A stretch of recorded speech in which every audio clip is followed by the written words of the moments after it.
ये है एक आम इंडियन के दांत और ये है एक आम इंडियन सेलिब्रिटी के दांत। दोनों में काफी अंतर है, राइट? वेल, ऐसे दांत पाने के पीछे ना एक साइंस है, एक विज्ञान है जिसका इस्तेमाल ये सेलिब्रिटीज रोज करते हैं। पर दूसरी तरफ एक आम इंडियन तो हर रोज दो ऐसी चीजें करता है जो उसके दांतों को पीला करते जा रही है और उसे पता भी नहीं चल रहा है। अगर इसे नहीं रोका गया तो अच्छा चांस है कि कुछ ही सालों में आपके दांत ऐसे हो जाएंगे।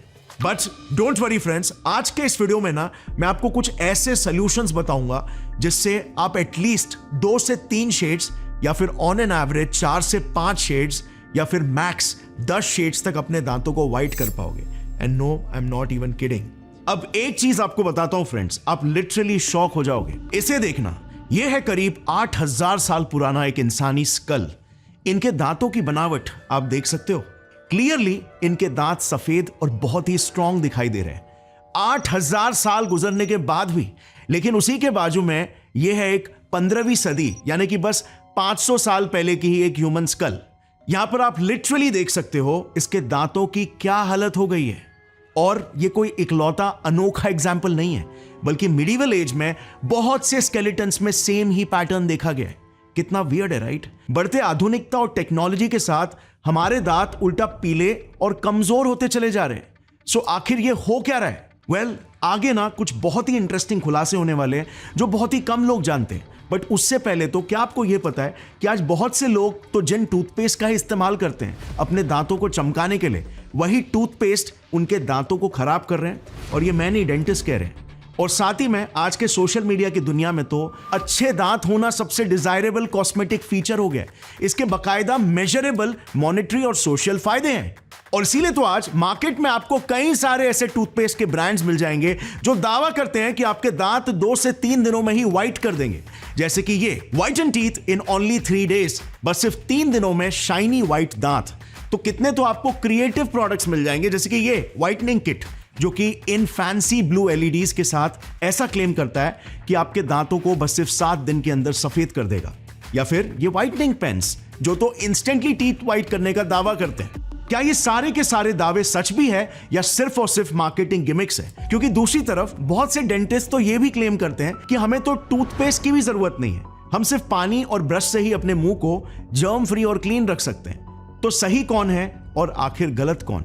वेल फ्रेंड्स, लाइफ में ना आप हर जगह पर यही देखोगे कि 10 लोग कुछ अलग चीजें बोलते हैं और 10 लोग कुछ अलग ही भलताई। आज इंटरनेट के युग में नॉइज एक्सट्रीमली ज्यादा हो गया और जो सबसे ज्यादा चिल्लाता है जरूरी नहीं कि वही सच्चाई बोल रहा है। और इसीलिए मेरी लाइफ में एक सिंपल सी फिलॉसफी है, खुद सच्चाई को ढूंढो चीजों के पीछे के फंडामेंटल लॉजिक यानी कि साइंस को समझकर। और इसीलिए फ्रेंड्स, आज हम टूथ व्हाइटनिंग और टूथ येलोइंग के पूरे साइंस को ही समझेंगे, ताकि इस वीडियो को देखने के बाद कुछ ही दिनों में आप अपने दांतों को भी हैप्पीडेंट की एड की तरह चमका पाओगे। बट वीडियो को आधा अधूरा मत देखना, इसके पूरे साइंस को समझना, ऑल कॉजेज एंड इफेक्ट्स के साथ। So let's make a goal today to improve at least 2 lakh smiles. और शुरू करते हैं ये वीडियो एक लाइक ठोक कर। अब यार, कभी सोचा है जानवरों को ब्रश करने की जरूरत क्यों नहीं पड़ती? आई डाउट आपने कभी किसी खरगोश को ब्रश करते हुए देखा होगा या फिर किसी बिल्ली को फ्लॉसिंग करते हुए देखा होगा। आज से 8 से 10,000 साल पहले स्टोन एजेस में भी तो इंसान कौन सा ब्रश या टूथपेस्ट यूज करते थे। और तो और नेचर मैगजीन में पब्लिश हुए इस 2013 की स्टडी के हिसाब से मिडिवल स्टोन एजेस यानी कि आज से लगभग 8 से 10,000 साल पहले ह्यूमंस के दांत आज के मुकाबले ज्यादा व्हाइट और हेल्दी भी हुआ करते थे। इस अकेले स्टडी में ही कोई एकाध नहीं बल्कि ऐसे 33 स्केलेटल रिमेन्स मिले गए हैं। और यही सेम फैक्ट और भी कई सारी स्टडीज और पुराने स्केलेटल रिमेन्स भी प्रूव करते हैं।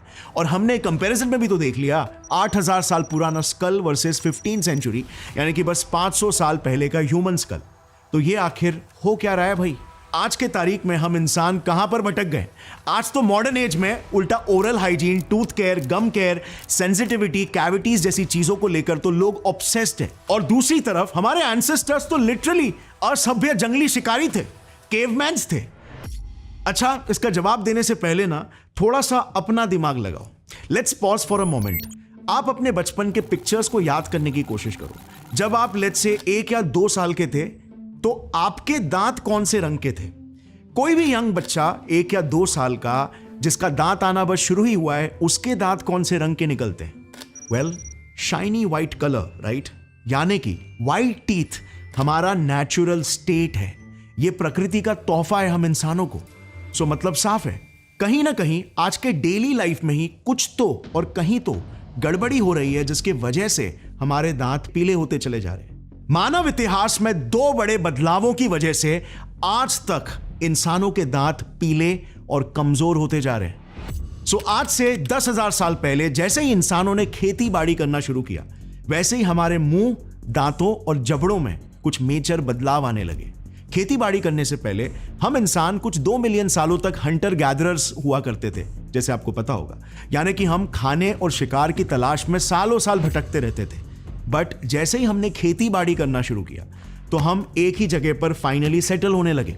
अब फार्मिंग के वजह से ना मेजर बदलाव आया हमारे डाइट और लाइफस्टाइल में। हम हेवीली सॉफ्ट कार्बोहाइड्रेट रिलेटेड खानों पर डिपेंडेंट होने लगे, क्योंकि मोस्टली सीरियल्स जैसे कि व्हीट, बार्ले एटसेट्रा की सबसे ज्यादा फार्मिंग की जाती थी। और हम अपने नेचुरल, हार्ड, फाइब्रस और प्रोटीन रिच फूड्स जो फार्मिंग से पहले के दौर में हम खाया करते थे जब हम हंटर गैदरर्स थे, जैसे कि fruits, vegetables, meat, roots, pulps, इनसे हम स्विच होने लग गए।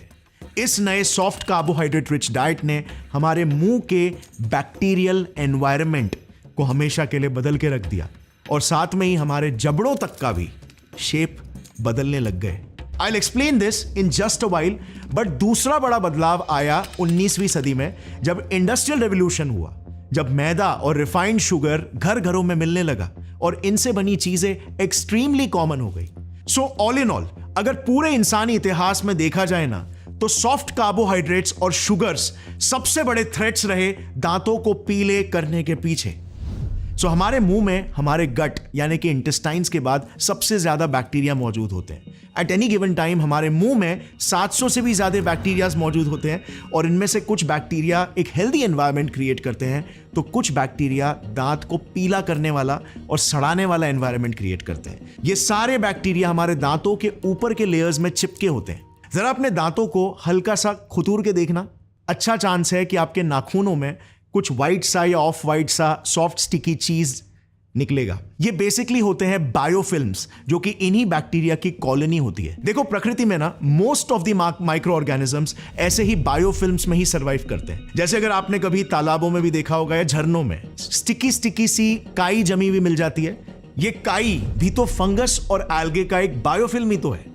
अब आपके दांतों के ऊपर बायोफिल्म्स का होना इतना बड़ा प्रॉब्लम नहीं है, जितना बड़ा प्रॉब्लम उस बायोफिल्म में कौन से बैक्टीरियाज मौजूद है वो है। देखो, 700 में से कुछ बैक्टीरियाज ऐसे होते हैं जो हमारे दांतों के एकदम बड़े दुश्मन होते हैं। ये सारे उनमें से कुछ बैक्टीरिया के नाम है जो आपको स्क्रीन पर दिख रहे होंगे, और इन सब में से ऑलमोस्ट सारे साइंटिस्ट यूनानिमसली एग्री करते हैं कि स्ट्रेप्टोकोकस म्यूटेंस या एस म्यूटेंस बाय फार सबसे खतरनाक और सबसे डैमेजिंग बैक्टीरिया है। यह बैक्टीरिया सबसे ज्यादा दांतों को पीला भी करता है और डैमेज भी करता है।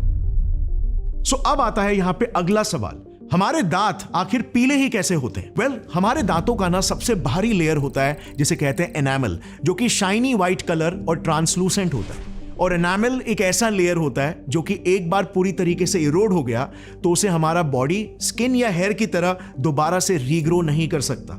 यानी कि एक बार ये लेयर छील गया या इरोड हो गया तो हमेशा हमेशा के लिए चला जाएगा। अब एनामल के अंदर का लेयर होता है डेंटिन, जो कि हल्का सा येलोइश कलर का होता है। यही दांत को स्ट्रक्चर देता है और हड्डियों से भी ज्यादा मजबूत होता है। अब होता क्या है ना, जब भी हम कोई सॉफ्ट कार्बोहाइड्रेट्स या शुगर्स खाते हैं, जैसे लेट्स से हमने ब्रेड या केक खाया, तो क्योंकि ये सॉफ्ट एंड स्टिकी होते हैं तो ये हमारे दांतों के बीच में चिपक जाते हैं। अब हमारा सलाइवा इन्हें ग्रेजुअली ब्रेक डाउन करके इनके शुगर्स को रिलीज करने लगता है। अब ये शुगर्स खाना बनते हैं बैड बैक्टीरिया जैसे एस म्यूटेंस, लैक्टोबैसिलस और एक्टिनोमाइसिस एटसेट्रा के। अब ये बैड बैक्टीरिया आखिर बैड है ही क्यों? पहली बात तो वेल, बिकॉज ये शुगर्स कंज्यूम करके एसिड्स रिलीज करते हैं, मोस्ट नोटेबली लैक्टिक एसिड, जो दांतों के लिए जहर जैसा होता है। यही बैक्टीरिया फिर हाइड्रोजन सल्फाइड और मीथाइल मेरकैप्टन जैसे गैसेस भी रिलीज करते हैं, जिससे मुंह से बदबू आने लगती है। और क्योंकि ये बैक्टीरिया बायोफिल्म्स में रह रहे होते हैं, सो पूरे बायोफिल्म्स के साथ ही ये लैक्टिक एसिड आपके दांतों में चिपकने लगता है और धीरे धीरे करके एनामल को इरोड करने लगता है। अब इससे दो चीजें होती है जो ही एग्जैक्टली दांतों को पीला करती है। सबसे पहली चीज, क्योंकि एनामल पतला हो चुका है तो अंदर के डेंटिन का लेयर ज्यादा क्लियरली विजिबल हो जाता है, और डेंटिन का कलर जैसे आपको पता है येलोइश होता है, इसीलिए बाहर से देखने पर हमारे दांत भी पीले नजर आते हैं। नंबर 2, अब क्योंकि इन बैक्टीरिया ने एसिड्स रिलीज करके दांतों को पोरस बना दिया होता है, तो जो भी खाना हम खाते हैं जो किसी भी कपड़े में रंग लगा सकता है, वो अब दांतों के भी इन माइक्रोपोर्स में घुसने लगते हैं और अंदर के लेयर्स में घुसने लग जाते हैं। इसीलिए फिर चाहे आप कितना भी ब्रश क्यों ना कर लो, कितना भी घस लो, घसते घसते आप थक जाओगे, बट वो गहरा पीलापन निकलता ही नहीं है, क्योंकि वो अंदरूनी लेयर्स तक, अंदरूनी पोरस लेयर्स तक घुस चुका है। सो जो भी डार्क पिगमेंट्स वाले फूड्स होते हैं ना, जैसे चाय कॉफी हो गया, कोला, रेड वाइन, सोय सॉस, बेरीज एटसेट्रा, इनमें क्रोमोजेंस नाम के केमिकल कंपाउंड्स होते हैं, और यही क्रोमोजेंस की वजह से ही आपके दांत और जीभ पर खाने का कलर चिपकता है। अब सिर्फ खाने से ही नहीं, बल्कि स्मोकिंग, टोबैको कंजम्पशन, अल्कोहल, इन सब के वजह से भी टूथ डिस्कलरेशन होता है। अब इनमें से सबसे डेंजरस फूड्स होते हैं जो शुगरी भी होते हैं और एसिडिक भी, और साथ में कलर भी छोड़ते हैं। तीनों का डेडली कॉम्बिनेशन, जैसे कोलास, एनर्जी ड्रिंक्स, वाइन एटसेट्रा, ये सारे बेवरेजेस रेगुलरली कंज्यूम करना और बिना मुंह धोए कई घंटे निकाल देना, या लेट्स से रात को पी के सो जाना, ये आपके दांतों के लिए जहर की तरह होता है। इन फूड आइटम्स का पीएच वैल्यू इतना एसिडिक होता है कि बस समय की देरी है, ये दांतों के एनामल को पिघलाना शुरू कर देंगे और अपने कलर्स को चिपकाना शुरू कर देंगे। इसे स्टेनिंग कहते हैं। और चाय जैसे फूड आइटम्स जिसे हर कोई रेगुलरली कंज्यूम करता है, में तो टैनिन नाम का भी एक केमिकल भारी मात्रा में मौजूद होता है, जो क्रोमोजेंस को दांतों में और ज्यादा स्ट्रांगली चिपकाते हैं। सो ऐसे होते हैं हमारे दांत पीले। अब आप बेसिकली बेस समझ चुके हो। यह समझना बहुत ही जरूरी है, क्योंकि स्टेनिंग की प्रॉब्लम का रूट कॉज इन फूड्स का कलर नहीं होता, बल्कि एसिड्स और बैड बैक्टीरिया है, जिनके एनामल कोरोजन की वजह से ही ये स्टेन्स हमारे दांतों के गहराई तक पहुंच पाते हैं और फिर निकलने से इनकार कर देते हैं। वरना तो एक माउथ वॉश करके ही आप इसे आसानी से निकाल पाते। साइंस में ना आपको जैसे पता होगा, रूट कॉज का पता लगाना सबसे इंपॉर्टेंट होता है, वरना हम सिम्टम से डील करते रह जाएंगे और हमें कभी भी रिजल्ट्स मिलेगा नहीं, क्योंकि रूट कॉज ही नहीं मालूम। और इसीलिए मैं कभी भी अपने वीडियोस में आपको बस सोल्यूशन नहीं बताता हूं, बल्कि रूट कॉज, रूट मैकेनिज्म्स और कॉजेस एंड इफेक्ट्स को भी एक्सप्लेन करता हूं, ताकि आपकी एक scientific cause and effects based thinking develop हो। ये थिंकिंग लाइफ के किसी भी एरिया में सक्सेस पाने के लिए बहुत ही जरूरी होती है, और इसी सोच के जरिए हम सच्चाई तक भी पहुंच पाते हैं। आंखें बंद करके कुछ भी अंधविश्वास की तरह बिलीव नहीं कर लेते। और बाय द वे, मेरे रिसर्च के सारे रेफरेंसेस आपको नीचे डिस्क्रिप्शन में मिल जाएंगे, ताकि आप अपना खुद का भी रिसर्च कर सको। सो अब आई एम श्योर कनेक्ट हो रहा होगा कि पिछले 10,000 सालों में एग्जैक्टली क्या बदला हमारे मुंह का bacterial ecosystem. But that's not it. इस जबड़े पर जरा नजर डालना, एकदम परफेक्ट टीथ स्ट्रक्चर नहीं लग रहा है? ये एक पुराने होमोसेपियन की खोपड़ी है, एकदम सेलिब्रिटी की तरह टीथ स्ट्रक्चर लग रहा है, राइट? वेल, कई रिसर्चर्स के हिसाब से 10,000 ईयर्स पहले जब इंसानों ने हंटिंग गैदरिंग छोड़कर खेती बाड़ी करना स्टार्ट किया था ना, तब से लेकर आज तक हमारे जबड़े छोटे होते जा रहे हैं। और इससे ये हो रहा है कि आज के दौर में लोगों में टेढ़े मेढ़े दांत, पक टीथ, टीथ ओवर ग्रोथ या अंडर ग्रोथ के प्रॉब्लम्स कॉमन हो गए, और इसीलिए बहुत से लोगों को ब्रेसेस लगाने की जरूरत पड़ती है। अब खुद ही देखना, मुझे बताओ आपके कितने ही दोस्तों के दांत इस खोपड़ी की तरह परफेक्ट होंगे? इंसानी दांतों में आज कितना वेरिएशंस आ गए, जबकि मोस्ट ऑफ द जानवर तो मोर और लेस एक ही तरह होते हैं स्ट्रक्चरली। ऐसा इसीलिए हुआ वंस अगेन क्योंकि फार्मिंग और आग की डिस्कवरी के बाद हम हार्ड फाइबरस फूड्स वाले खानों से स्विच होकर सॉफ्ट कुक्ड फूड्स कंज्यूम करने लगे, और इससे हुआ ये कि हमें वाइड स्ट्रॉन्ग जॉस की जरूरत ही नहीं पड़ने लगी। और एवोल्यूशन की भाषा में एकदम सिंपल है, यूज इट और यू लूज इट। और इसीलिए धीरे धीरे करके हमारे जबड़े पतले और कमजोर होते चले गए। सो अब हम समझ चुके हैं कि 10,000 सालों में क्या बदला, कैसे हमारे दांत बेहतर से बदतर होते चले गए। अब बात करते हैं कि आज के मॉडर्न लाइफस्टाइल और डाइट के हिसाब से हम अपने दांतों को पहले की तरह वाइट और स्ट्रॉन्ग कैसे बना सकते हैं, क्योंकि आज तो क्लियरली हम हंटर गैदरर्स नहीं हैं। सो आज के युग में ये वाइटनेस कैसे अचीव किया जा सकता है, सेलिब्रिटीज कैसे कर लेते हैं भाई? सो आज के समय में ना पूरी डेंटल केयर इंडस्ट्री $39 बिलियन की है, जिसमें से $9 बिलियन यानी कि ऑलमोस्ट 25% की तो सिर्फ टीथ व्हाइटनिंग इंडस्ट्री है। यानी मार्केटर्स को यह अच्छे से पता है कि हमारे सोसाइटी में सफेद दांतों की आज क्या महत्व है, और इसीलिए हर कोई अपने प्रोडक्ट्स बनाकर कंज्यूमर्स को चिपकाने के पीछे लगा है, फिर चाहे वो असर भी करते हो या फिर नहीं, बस महज गिमिक हो। जैसे इसे एक ब्राजीलियन रिपोर्ट ने डिस्क्लोज किया कि ओवर द काउंटर मिलने वाले most of the teeth whitening products या तो सिर्फ ऊपर ऊपर के ही दाग निकालते हैं या फिर ना के बराबर ही व्हाइटनिंग प्रोवाइड करते हैं। और ऐसा इसीलिए क्योंकि पूरे टीथ व्हाइटनिंग इंडस्ट्री में कुल मिलाकर सिर्फ 2 ही कैटेगरीज के प्रोडक्ट्स मिलते हैं, और इसमें से एक कैटेगरी थोड़ी बहुत यूजफुल है टीथ व्हाइटनिंग करने में और दूसरी कैटेगरी एक्सट्रीमली यूजफुल है। अब इन 2 कैटेगरीज को छोड़कर मोस्ट ऑफ दी प्रोडक्ट्स या तो गिमिक है या फिर थोड़ा बहुत ही क्लीन अप करते हैं। सो पहली कैटेगरी की बात करते हैं जो है एब्रेसिव्स की। बेसिकली आप कोलगेट, पेप्सोडेंट, सेंसोडाइन, क्लोजअप किसी भी टूथपेस्ट को उठाकर उन पर प्रिंटेड इंग्रेडिएंट्स के लिस्ट को पढ़ लेना। उनमें आपको sodium bicarbonate, calcium carbonate, silica, calcium phosphate, इन सभी में से ना 1 या 2 इंग्रेडिएंट जरूर देखने को मिलेंगे। दरअसल ये सभी सेम तरह के कंपाउंड्स हैं और ये लिटरली आपके दांतों को रगड़ने का, खरोचने का और पॉलिश करने का काम करते हैं। इन्हें मेडिकल टर्म्स में कहा जाता है एब्रेसिव्स। अच्छा, आप में से बहुत से लोगों ने डाबर का या किसी भी और कंपनी का दंत मंजन पाउडर भी यूज किया होगा। ये पाउडर्स भी वही एब्रेसिव्स की ही कैटेगरी में आते हैं। बेसिकली जब भी हम इससे ब्रश करते हैं तो ये सॉलिड पार्टिकल्स हमारे एनामल पर घिस कर सारे प्लैक और अटके हुए फूड पार्टिकल्स को निकालते हैं स्क्रब करके। और हम में से मोस्ट ऑफ दी लोग ऐसे ही एब्रेसिव्स वाले टूथपेस्ट का ही इस्तेमाल करते हैं, लेकिन इनमें 2 बड़े प्रॉब्लम्स हैं। नंबर 1, फर्क नहीं पड़ता कि इसकी कंपनी मार्केटिंग कैसे कर रही है, बट ये सिर्फ और सिर्फ सुपरफिशियल यानी कि ऊपर ऊपर के ही दाग निकालते हैं। हाँ, ये आपके दांतों के ऊपर बायोफिल्म्स वगैरह निकाल देंगे, लेकिन जो दाग एनामल के गहरे लेयर्स में घुस चुके हैं उनको तो ये छू भी नहीं पाएंगे, निकालना तो दूर की बात। और इसीलिए कई पीले दांत वाले लोग या फिर दाग वाले दांत वाले लोग ब्रश घसते घसते थक जाएंगे, मगर पीलेपन से मुक्ति ही नहीं मिलेगी। अच्छा, दूसरा प्रॉब्लम, ये दांतों को साफ तो कर देते हैं, बट क्योंकि ये एब्रेसिव है इसीलिए ये एनामल को धीरे धीरे घिसते घिसते पतला भी करते जाते हैं। ये एनामल की सतह पर से कैल्शियम और फॉस्फेट मिनरल्स को इरोड करके डीमिनरलाइजेशन भी कॉज कर सकते हैं। और इसीलिए कई डेंटिस्ट इलेक्ट्रिक टूथब्रशेस ज्यादा रेकमेंड करते हैं, क्योंकि इसमें प्रेशर सेंसिटिविटी होती है, ताकि आप दांतों पर ज्यादा प्रेशर लगाकर जोर जोर से ना घसो। इसी चीज को आप दूसरी तरीके से भी काउंटर कर सकते हो। आप फ्लोराइड्स वाले टूथपेस्ट भी इस्तेमाल कर सकते हो, जो बेसिकली घसे हुए एनामल में मिनरल्स डिपॉजिट करने का काम करते हैं। सो इवन अगर लेट्स से आप बहुत ही ज्यादा एसिडिक डाइट कंज्यूम करते हो या सॉफ्ट ड्रिंक्स वगैरह की आपको हैबिट है, तो उसकी वजह से आपके दांतों के अगर इनामल इरोड हो गया है तो फ्लोराइड टूथपेस्ट काफी हद तक रीमिनरलाइजेशन कर सकता है और आपके एनामल के हार्डनेस को रिस्टोर करेगा।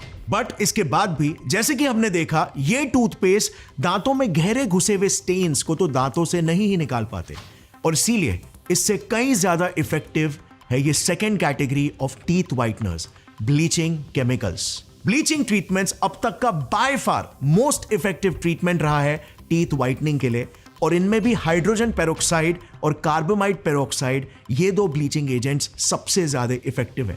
2021 की एक यूरोपियन रिसर्च में जब सभी तरह के व्हाइटनिंग प्रोडक्ट्स और ट्रीटमेंट्स को कंपेयर किया गया तो पाया गया वो प्रोडक्ट्स जिसमें या तो हाइड्रोजन पेरोक्साइड है या कार्बामाइड पेरोक्साइड यूज किया गया है, उन प्रोडक्ट्स के रिजल्ट्स सिग्निफिकेंटली बेहतर थे किसी भी और ट्रीटमेंट मेथड से, और इसीलिए ये 2 केमिकल्स टीथ व्हाइटनिंग के गोल्ड स्टैंडर्ड हो गए। अब टेक्निकली अगर देखा जाए तो कार्बामाइड पेरोक्साइड भी हमारे दांतों में जाकर हाइड्रोजन पेरोक्साइड में ही डिकम्पोज हो जाता है। सो अंत में हाइड्रोजन पेरोक्साइड ही वो मेन ब्लीचिंग एजेंट है जो व्हाइटनिंग लाता है। सो ये कुछ इमेजेस है हाइड्रोजन पेरोक्साइड के व्हाइटनिंग के। काफी ड्रास्टिक है, राइट? इतने ड्रास्टिक कि कुछ अवेलेबल प्रोडक्ट्स तो सीधा 15 से 20 शेड व्हाइट करने की गारंटी दे देते हैं, और इसीलिए most of the Indian celebrities भी यही व्हाइटनिंग ट्रीटमेंट्स करवाते हैं, या तो डेंटिस्ट के पास जाकर या फिर ऑनलाइन प्रोडक्ट्स के जरिए।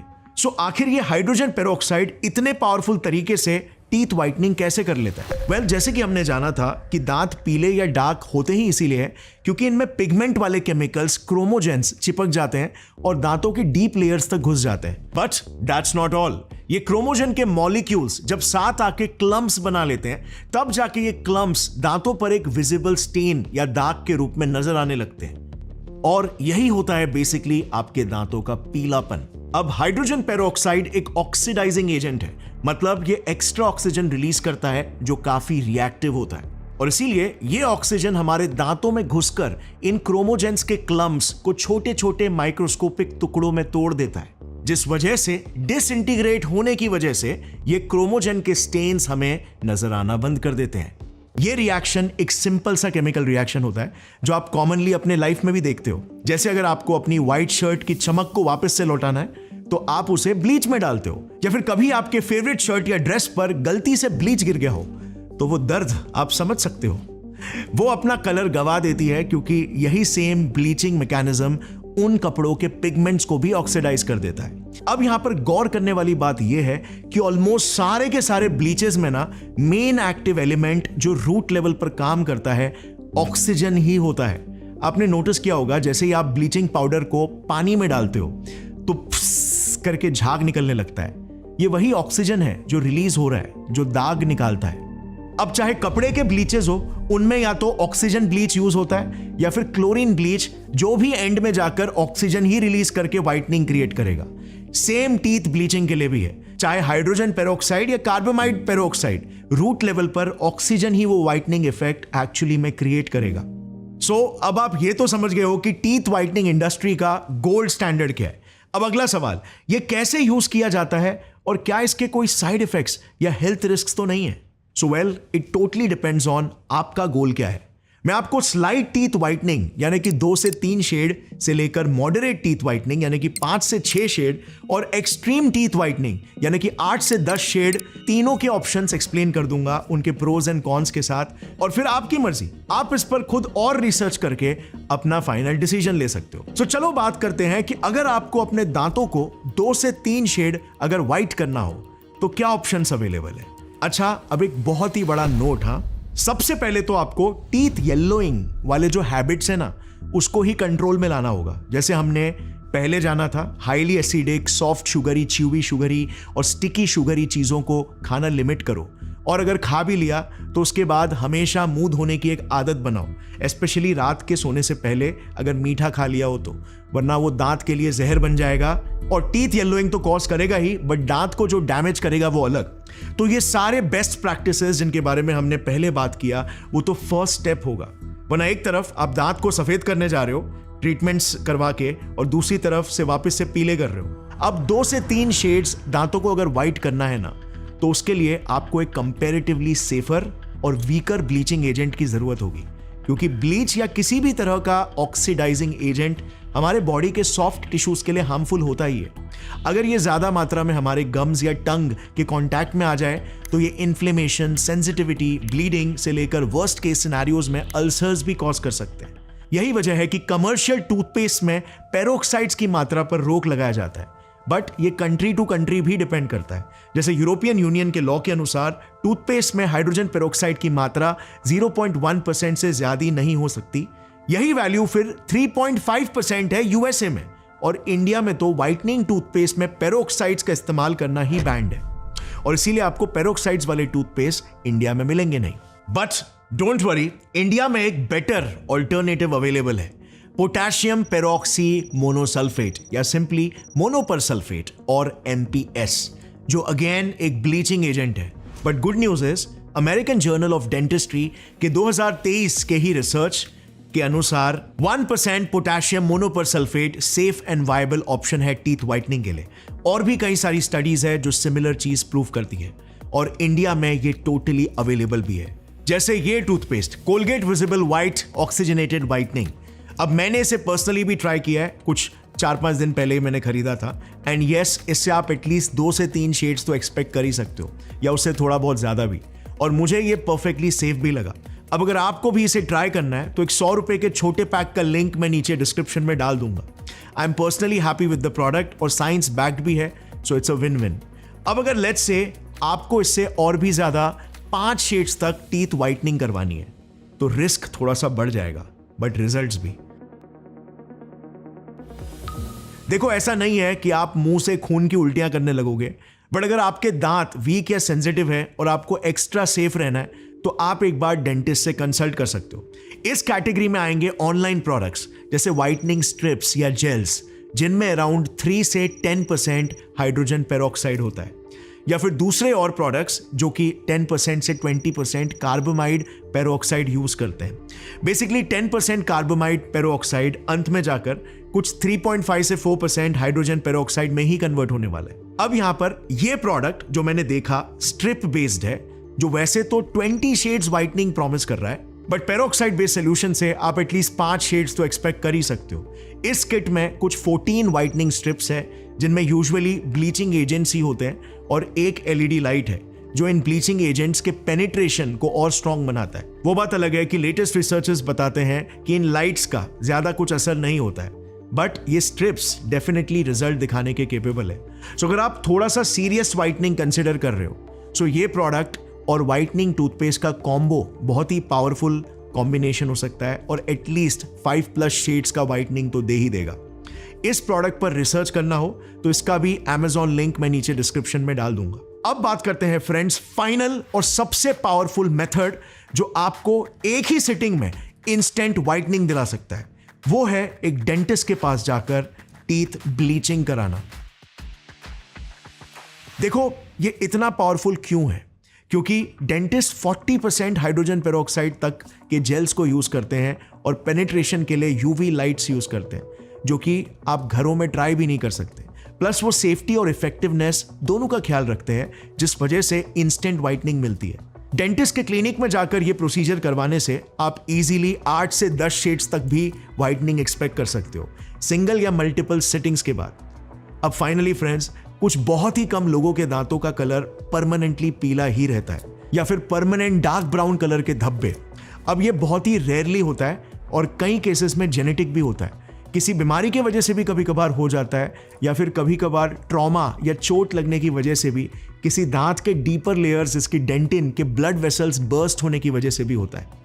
ऐसे किस्म के ट्रॉमास में ब्लड दांतों में एकदम डीप डेंटिन्स में ट्रैप हो जाता है और ऑक्सीडाइज होकर डार्क शेड ले लेता है। इन प्रॉब्लम्स का ना सिर्फ और सिर्फ एक ही सोल्यूशन है, जो एक प्योरली कॉस्मेटिक ट्रीटमेंट है, और वो है आर्टिफिशियल विनियर्स लगाना।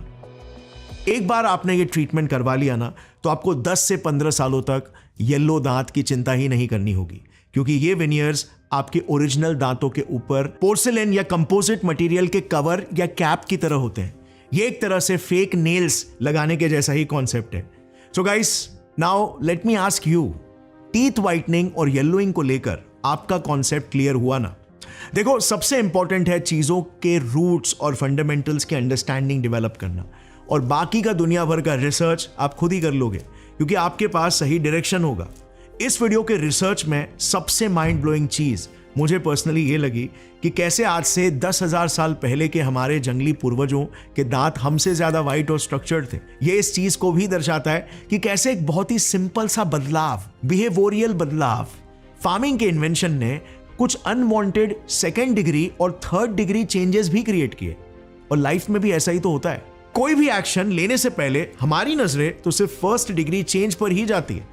सो हमें भी अपनी लाइफ में सिर्फ शॉर्ट साइटेडनेस नहीं, बल्कि लॉन्ग साइटेडनेस भी रखना चाहिए। एटलीस्ट साइंस के सिद्धांत तो हमें यही सिखाते हैं। सो उम्मीद है इस वीडियो में जो भी आपने सीखा उसे प्रैक्टिकली यूज करके अपने दांतों की सेहत और कॉस्मेटिक अपीयरेंस को आप इंप्रूव करोगे, अपने दांतों पर 4 चांद की चमक लगा दोगे। Thanks for watching. जय विज्ञान, जय हिंद।